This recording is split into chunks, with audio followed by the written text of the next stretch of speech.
I used to think all Muslims were terrorists. 3 years ago, I became a Muslim. I'm 38, white, and from the United States. And in this video, I'll cover what changed my mind about Islam, the hardest part about converting, and what I believe now about Islam that I didn't before. 7 years ago, I went through a horrible, devastating divorce 6 months after my son was born. At the time, I had a very successful business, and so I did have money, but I was extremely unhappy because the divorce just completely wrecked me. I believe that God sometimes gives you things like money to test you, to see what you do with it. And I obviously failed. About 4 years, I was living what most men would consider the dream life. You know, I had parties, I had women, I had all of these things that men dream of, at least in America. But I wasn't happy. Every night I would go home and I would just wish that I had my family. I would feel this emptiness in my chest after, 7, 8, 9 hours of having fun. I would just not be happy. And I knew that at the end of the day, something was missing in here.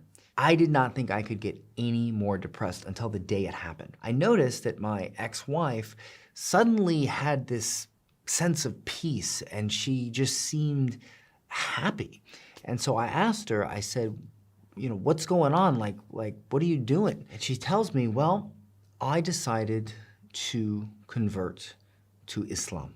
Now, full stop. You have to understand that I'm American. And in America, we are programmed to hate Muslims.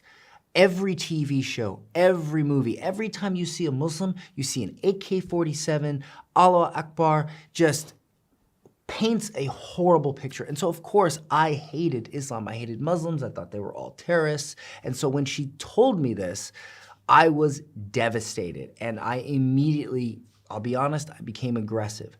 I said, don't you dare teach our son that stuff. I threatened to take her to court.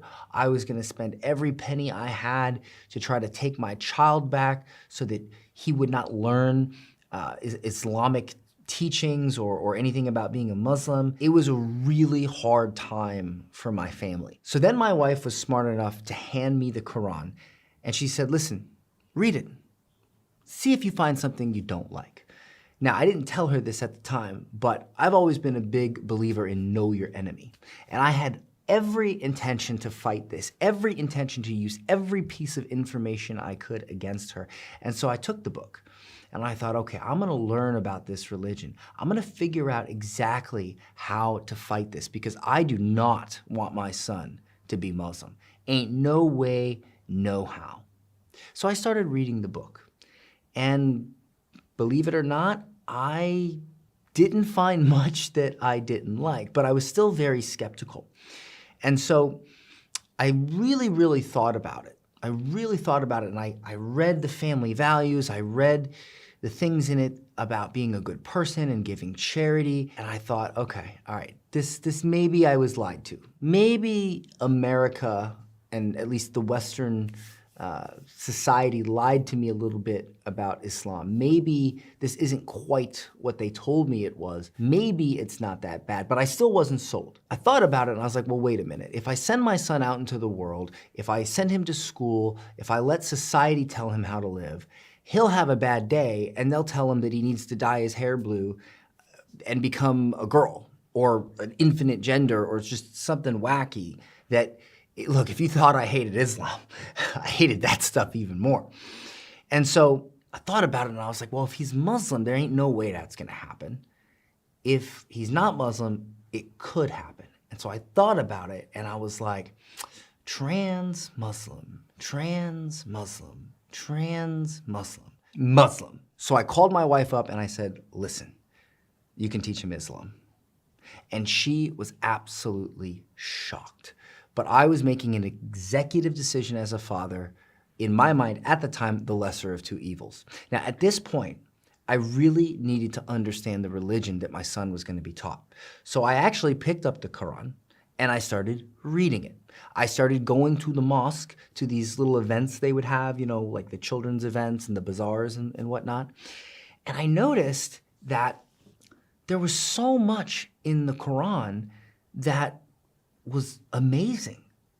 There was so much about the religion that was literally like, if you were to take how the West paints a picture of Islam and you put it here, and then you put the actual religion of Islam here, they're like two completely different religions. And so I began to feel like I was lied to. Like I was told, hey, these people are bad, they believe in X, Y, Z, but in reality, they believed in ABC.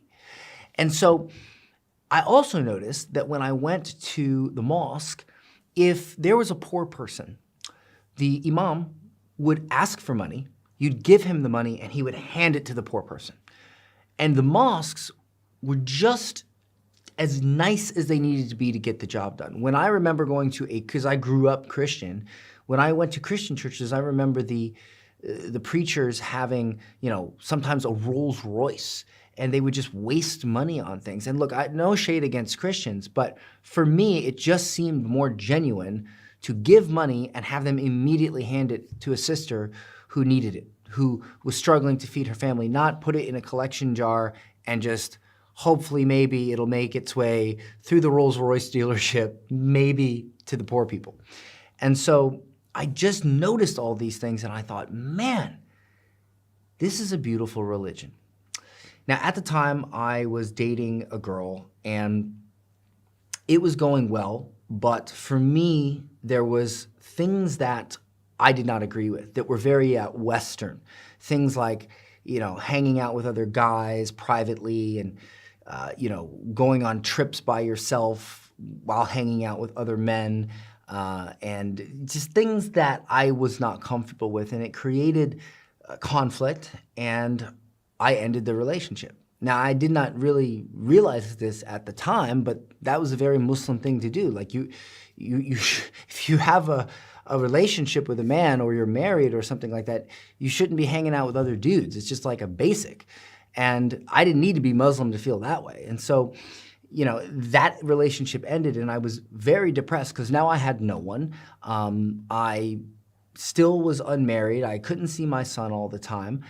And so my wife, my ex-wife at the time, noticed how depressed I was and she sent me a tafsir. And it was called Message for the Sick, because I was really, really depressed. And again, I reiterate, I had a lot of blessings in my life. Money, health, things like this, my parents both being alive, and I was still so miserable. And so she sent me this Message for the Sick. I read it, and when I read it,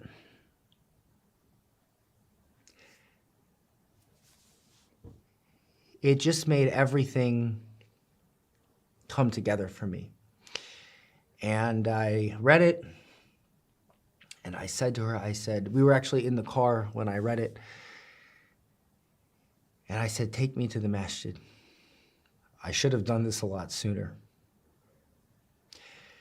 And I went to the masjid, and I took Shahada.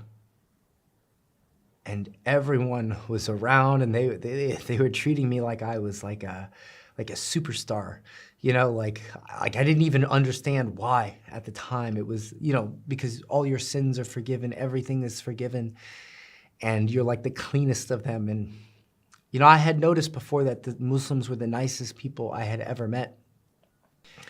And so that is how I changed my mind about Islam. Once I converted, or reverted, I said to my wife soon after, I said, listen, you're Muslim, I'm Muslim. I'm a completely different person. Of all things that are permissible, that Allah hates the most is divorce. I said, let's get our family back together. And she agreed, and we did. And we got remarried.